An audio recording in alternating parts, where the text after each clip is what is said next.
Varicose veins తో బాధపడుతున్నారా? భారతదేశంలోనే బెస్ట్ ట్రీట్మెంట్ అందించే ఏకైక హాస్పిటల్ ఏవిస్. నమస్తే రమగారు. నమస్తే జయ. ఏదైనా మంచి కథ చెప్తారా? పూర్వం ఒక రంగాపురం అనే ఊళ్ళో రాజమ్మ అని ఒక ఆవిడ ఉండేదట. ఆవిడ గంప గయ్యాళి. ఆవిడకు ఒక కొడుకున్నాడు వీరయ్య. భర్త లేడు. వీరయ్య కొంచెం మెతకవాడు. ఈవిడ నోటికి జడిసి ఆ అబ్బాయికి ఎవ్వరూ పిల్లనివ్వలేదుట. ఎన్ని పెళ్లి సంబంధాలు వచ్చినా 2 వాక్యాలు మాట్లాడంగానే వాళ్ళకి అర్థమైంది ఈవిడేంటి కొంచెం లౌడ్గా ఉండటం. లౌడ్ చాలామంది ఉంటారు, గట్టి గట్టిగా మాట్లాడేస్తారు. అవేనా భయం వేస్తుందమ్మో చాలా లౌడ్ అని ధోరణిగా మాట్లాడడం. ఆ ధోరణిలో తగ్గించుకోకపోతే మా అబ్బాయిలకి పిల్లల్ని ఇవ్వరు. జాగ్రత్తగా ఉండాలి. నాకు లేదు రమగారు టెన్షన్. మేము లౌడ్ కాదు.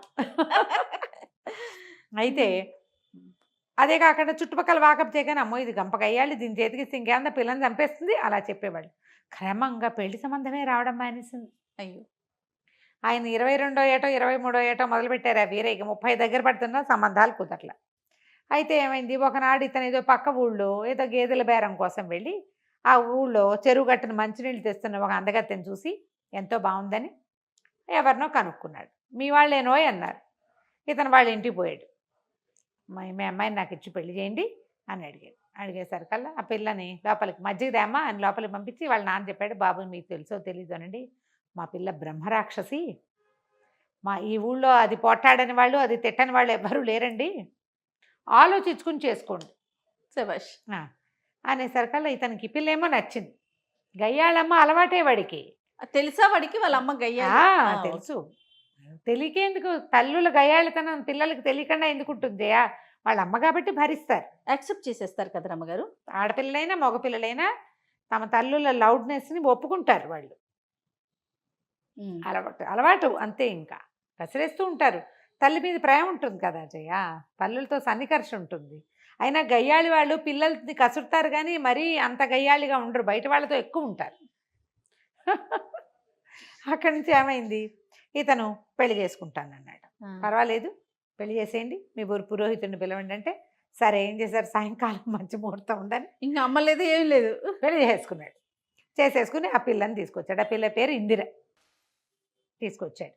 తీసుకొచ్చేసరికల్లా ఆవిడ ముందు నిర్ఘాంతపోయింది. ఎవరెవరా ఇంత పని చేస్తావా అంది. కానీ తర్వాత ఏమనుకుంది, పిల్ల అయితే చక్కని చుక్క, ఎక్కడా సంబంధాలు రావట్లేదు, ఫోన్లే పిల్లాడి పెళ్లి కావద్దు, సరేలే అని ఊరుకుంది. 1 నెల రోజుల పాటు కోడల్ని బాగా ముద్దుగా చూసుకుంది. ఆ అమ్మాయి కూడా వాళ్ళ అమ్మ నాన్న చెప్పి పంపించారు, అణిగి మణిగి పడుండవే, కొత్త ఇప్పుడే పెళ్ళయింది నీకు, లేకపోతే పెళ్లి కూడా అవ్వదు, నీ పేరు తెలిసి ఎవరు రావడం లేదు అని అమ్మ నాన్న కొంచెం నచ్చ చెప్పారు. ఈ అమ్మాయి 1 నెల రోజులు ఆగింది. ఆ తర్వాత అంటే అంటే చిరాకులు పరాకులు విసుకులు కసుకులు నానా గందరగోళం. అత్త కోడళ్ళు. ఇతను ఎక్కడికైనా వెళ్ళి ఇంటికి వస్తే వంట అయ్యేది కాదు. మీ అమ్మతో పెట్టించుకోమనేది ఆవిడే. నీ పెళ్ళం ఏం చేస్తుంది, కూర తీసుకొచ్చావు కదా అంటుంది ఈవిడే. కొట్టుకు చచ్చిపోయేవాళ్ళు. ఈ సందట్లో ఇతనికి అన్నం పెట్టేవాళ్ళు కాదు. ఈ అమ్మాయి పొయ్యి మీద బియ్యం పెట్టి అవతలకి వెళ్తే ఆవిడ మాడినా దింపేది కాదు. ఆవిడ కూరేసి యువతలకు వస్తే అది తగలడిపోయినా ఈ అమ్మాయి మాట్లాడేది కాదు. ఇలా చేసేవాళ్ళు. తిండి దొరికేది కాదు, విసుగు పుట్టిపోయేది.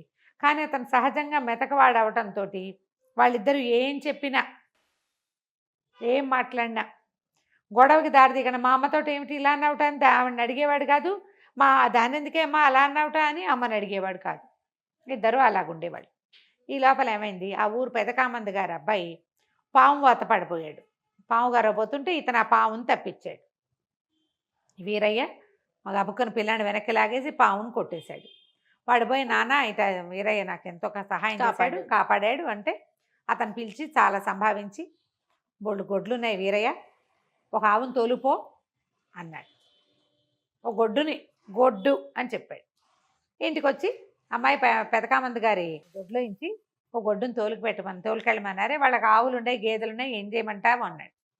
అనగానే తల్లింది, ఆవు ఎంతో మంచిది, శ్రీ మహాలక్ష్మి, ఆవును తోలుకురారా అంది.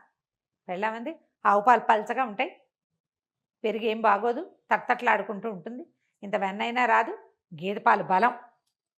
మనం కూడా చెప్పుకుంటాం ఇది.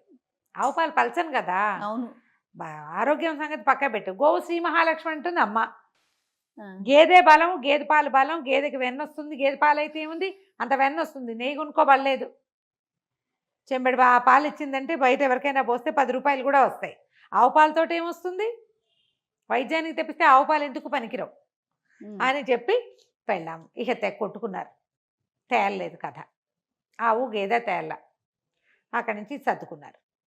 మర్నాడు కామంది గారు పొలం నుంచి తిరిగి వస్తూ, ఏరా వీరయ్య, గొడ్డుని తీసుకెళ్తామని అన్నావు కదరా అనేసరికల్లా ఇతను అన్నాడు, బాబు మా ఇంట్లో తగదా అండి, ఆవా గేదె అని కొట్టుకుంటున్నారంటే, గేదెలు ఎక్కడవిరా, గేదెలు ఇవన్నీ ఆవులే ఉన్నాయి, రేపు తీసుకుపో, ఒక ఆవుని తీసుకెళ్ళి నీకు ఇస్తానని ఇంట్లో కూడా చెప్పాను, నువ్వు వెళ్తే ఒక 2 గడిమొప్పులు కూడా ఇస్తారు, జనపకట్ట ఉంది అది కూడా తీసుకుపో అన్నాడు. ఇంటికి వచ్చి, అమ్మ కామంది గారింట్లో గేదెలు లేవుటే, ఓన్లీ ఆవులే ఉన్నాయట అనేసరికల్లా అప్పుడేముంది, ఇకనేమి తెల్లటి ఆవును తోలుకురారా అంది వాళ్ళమ్మ. తెల్లావేమందంగా ఉంటుంది, నల్లటావైతే అందంగా ఉంటుంది, నల్లావు పాలు కొంచెం చిక్కగా ఉంటాయి, నల్లావుని తోలుకు రావాల్సిందే అంటుంది పెళ్ళాం. మళ్ళీ స్టార్ట్.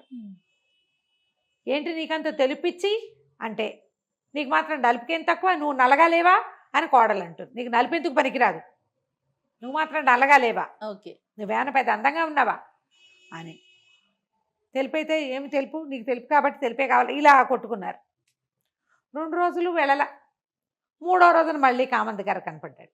ఏరా గొడ్డిస్తానంటే వద్దా నీకు వీరయ్య, తీసుకెళ్ళవేమిట్రా అన్నారు. అనేసరికల్లా, బాబు ఏం చేయనండి, మా ఇంట్లో చాలా తగదా అండి, వాళ్ళిద్దరూ తెక్కొట్టుకుంటారు, మా అమ్మ అదంటుంది, మా ఆవిడ ఇదంటుంది, పడలేకపోతున్నాను, అత్తా కోడళ్ళ గోల, అందుకని ఇంకా తీసుకెళ్ళలేదండి అన్నాడు. అనేసరికల్లా ఆయన అన్నాడు, నాకు అత్తా కోడళ్ళ గోల తెలియదురా, 2 పెళ్ళాల గోల తెలుసు, నాకు 2 పెళ్ళాలు ఉండటం బట్టి వాళ్ళు అలాగే కొట్టుకుంటారా, వాళ్ళు ఒకళ్ళకొకళ్ళ శత్రువు, వాళ్ళకు ఒక బలమైన శత్రువు ఉన్నాడు అనుకో, వాళ్ళు చచ్చినట్టు ఉంటారు అంతే అన్నాడు. అనేసరికల్లా ఏం చేయమంటారు బాబు అన్నాడు. ఏముందిరా, వాళ్ళల్లో వాళ్ళకి తగాదాలు పెట్టకూడదు, ఇద్దరిని లైన్లో పెట్టాలి ఒకడివే అనగానే వేరే బాగా ఆలోచించుకున్నాడు. చెట్టు కింద కూర్చొని సాయంకాలం కామంది గారింటికి వెళ్ళి బోల్డ్ ఆవులు, 100 ఆవులు, వాటిలలో ఒక మంచి కపిలని తీసుకుని వచ్చేసాడు. ఎర్రగా ఉంటుంది కపిల. పాకెట్లోకి వచ్చిన ఆవును చూడగానే నిర్ఘాంతపోయారు వీళ్ళు అత్తాకోడలు. అవురవరా తెల్లటి ఆవును తోలుకోమంటే ఎర్రావును తెచ్చావేరా, నీ మొహం మండా అంది తల్లి. పెళ్ళామంది, బుద్ధి లేదు నీకు, మీ అమ్మలాగానే నువ్వు కూడా అంతే, చెప్పింది చెవినేసుకోవు అన్నది.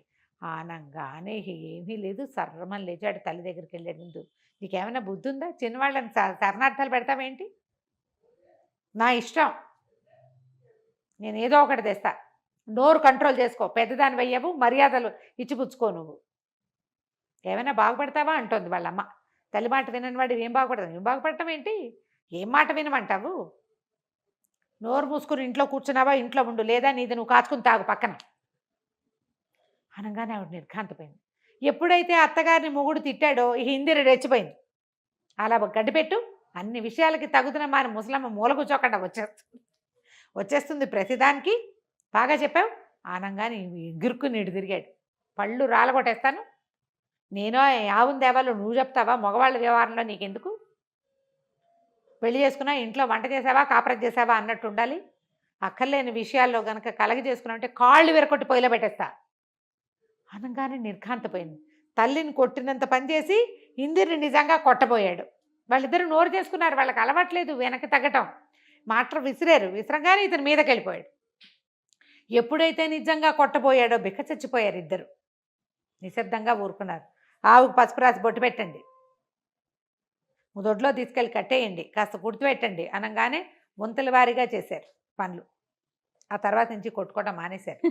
అతను ఉన్నంతసేపు కుక్కిన పేలలు ఏమిటి, అతను వెళ్ళాక ఇలాగ నన్ను చూసేవా అత్తయ్య, మీ వాడు ఏమన్నాడో అని కోడలు, ఏమిటో వీడు ఇలా తయారయ్యాడు అని అత్తగారు. వాళ్ళిద్దరు మాట్లాడుకున్నారు. ఒక బలమైన శత్రువు ఉంటే వీళ్ళిద్దరూ ఇహ కొట్టుకోరు. ఆ శత్రువు అతనే, అతనే కంట్రోల్లో పెట్టుకున్నాడు. ఆ తర్వాత ఇంకా కొట్లాటలు లేవు, గయ్యాళితనాలు తగ్గిపోయినాయి. సాగుతుంటే కదా మా గయ్యాళి, అంతే కదా కదా. ఈ కథని ప్రతి అత్తగారు కోడలు వినాలి, ప్రతి కుమారరత్నము వినాలి. అంతే, వింటే ఈ గొడవలు తగ్గుతాయి. కథ కంచికి మనం వింటాం. నమస్తే రమ్మగారు. నమస్తే.